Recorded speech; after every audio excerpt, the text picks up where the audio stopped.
ស្រុកកំណើតដ៏កំសត់របស់ខ្ញុំដែលជាភូមិដាច់ស្រយាលឥឡូវនេះបានប្រែคล้ายទៅជាលែងដាច់ស្រយាលហើយបាទឥឡូវនេះមាន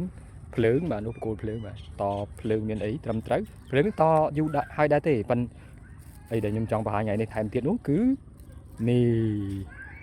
ពយោទឹកបាទគឺគេតទឹកមកដល់នេះហើយមកដល់ផ្ទះខ្ញុំហើយនៅតំបន់ដាច់ស្រយាលធ្លាប់តែគិតថាតំបន់ដាច់ស្រយាលងាយ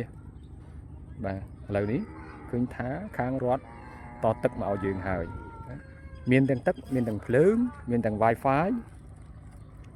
ភ្លើងនិង Wi-Fi ប្រើបានយូរដែរហើយឥឡូវនេះអ្វីដែលថ្មីស្រឡាងគឺទឹកបាទតទៅយូរទឹកប៉ុណ្ណាណីជីកបន្លាយដាក់ទៅយូរជាប់របងបាទប៉ុណ្ណាណីបន្លាយហើយទៅយូរទឹកធំ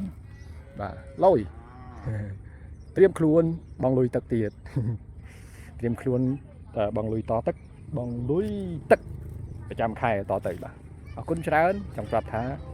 មិនចាញ់ភ្នំពេញប្រហែលទេបាទឥឡូវនេះបាទលុយដូចភ្នំពេញដែរអ្នកភ្នំពេញក៏មើលងាយអ្នកជនបទឥឡូវអ្នកជនបទមានហើយទឹកក៏មានភ្លើងក៏មានបាទ Wi-Fi ក៏មានខ្វះតែលុយបងឯងទំនើបដូចគ្នាឥឡូវ